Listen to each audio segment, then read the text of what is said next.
మేడారం జాతరలో కోవా బన్ అమ్మిన బలి వ్యవహారం ఇప్పుడు తెలుగు రాష్ట్రాల్లో సంచలనంగా మారింది సార్. ఒక యూట్యూబర్ బలిని క్వశ్చన్ చేశారు, మీరు ఏదైనా దీనిలో మిక్స్ చేశారా అంటూ అతని మతాన్ని కూడా క్వశ్చన్ చేసి కించపరిచే ప్రయత్నం చేశారు.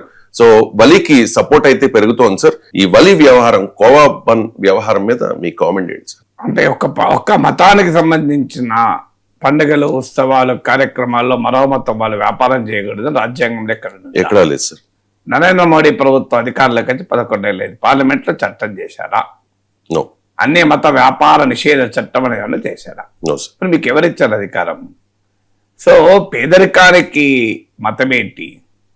దరిద్ర నారాయణుడు అని చెప్పి గాంధీ మహాత్ముడు చెప్పాడు కదా. ఆకలికి మతం ఏంటి? అణచివేతకు మతం ఏంటి? దోపిడీకి గురవుతున్న వాడికి మతం ఏంటి? పాప అతను ఏమి బిలియనీరా ఏమైనా? నీ దమ్ముంటే, ధైర్యం ఉంటే పెద్ద పెద్ద దోపిడీదారుల మీద పడు. ధైర్యం ఉంటే సరిహద్దున వెళ్ళి పాకిస్తాన్తో కొట్లాడు, మీరు ఇస్లామిక్ తీవ్రవాదులతో పోరాడు. చిన్నవాళ్ళు పాపం వాళ్ళు ఏదో 10 రూపాయలకు బంధమ్ముకునే వాడికి ఏముంటుంది శక్తి? సో నిజంగా హిందూ ధర్మం చెప్తుందా? హిందూ ధర్మము జీవరాశులందరి పట్ల కరుణ చూపమని, దయ చూపమని చెప్తుంది కదా. నిజమైన హిందువు ఎప్పుడు కూడా పేదవాడి ఆకలి తీరుస్తాడు. అన్నదానం చేయడం హిందూ ధర్మంలో భాగం. అన్నదానం చేసేటప్పుడు నువ్వు ఏ మతం అని అడుగుతారు ఎవరన్నా? ఇది ఎక్కడన్నా చూడండి, అన్నదానం చేసే వాళ్ళు గుళ్ళ ముందు అన్నదానం చేస్తారు. నువ్వు ఏ మతం వాడివని చెప్పి అన్నదానం చేస్తారా? ఇది కూడా ఒక అన్నదానం లాంటిదే కదా. ఇంకొకటి, మన దేశ రాజ్యాంగంలో కొన్ని ప్రాథమిక హక్కులు ఉన్నాయి. ఒకటి, మతం పేరిట వివక్ష చూపరాదు. Discrimination on the name of caste, creed, class, religion, reason అనేది మతం ప్రాతిపదిక కానీ మరే ప్రాతిపదిక వివక్ష చూపరాదు. ఇప్పుడు అతను పేద ముస్లిం వ్యాపారి కనుక అతని పైన వివక్ష చూపడం అనేది రాజ్యాంగం అంగీకరించదు. 2, right to do freedom, article 19, freedom to do business anywhere. దేశంలో ఎక్కడైనా వెళ్ళి వ్యాపారాలు చేసుకునే స్వేచ్ఛ ఉంటుంది.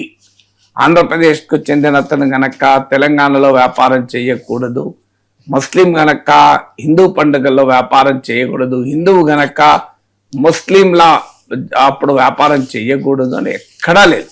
There is no law. ఇది 2వది. సో 3వది, మీకు మతం పేరిట వివక్ష చూపరాదు, వ్యాపారం ఎక్కడైనా చేసుకోవద్దు, ఎక్కడికైనా వెళ్ళవచ్చు కూడా. ఫ్రీడమ్ ఆఫ్ బిజినెస్ అనేది ఆర్టికల్ 19 చెప్తుంది. ఫ్రీడమ్ ఆఫ్ మూవ్మెంట్ అంటే ఆంధ్రప్రదేశ్ కర్నూలు అతను కదా, సమ్మక్క సారక జాతర ఎలా వస్తారు అడగరాదు, ఎందుకంటే ఫ్రీడమ్ ఆఫ్ మూవ్మెంట్ ఉంటుంది. అంటే నువ్వు దేశంలో ఏ నిషేధిత ప్రాంతాలు మినహాయిస్తే ఎక్కడికైనా వెళ్ళవచ్చు. మరి ఈ ఫండమెంటల్ రైట్స్ మీకు యూట్యూబర్లు అని చెప్పుకునే వారికి ప్రజ్ఞా స్వేచ్ఛ ఉంటుంది ఆర్టికల్ 19 1A ప్రకారం అని మీరు చెప్పుకుంటున్నారే, అది కూడా లేదు. ఆర్టికల్ 19(2) సహేతుక ఆంక్షలు విధించే అవకాశం ఉంటుంది. మరి మీకు వాపరణ రచించిన వాళ్ళకి ఫండమెంటల్ రైట్స్ ఉండవా? సో ఈ ఉన్మాదం ఎందుకు పెరుగుతుంది? సో ఈ ఉన్మాదము పెరగటానికి కారణం ఏంటంటే దీని వెనకాల రాజకీయం. ఈ విద్వేషము పెంచి ఆ మతపరమైన విభజన తెచ్చి దాని నుంచి ఓట్లు ఏరుకునేటువంటి పరిస్థితి.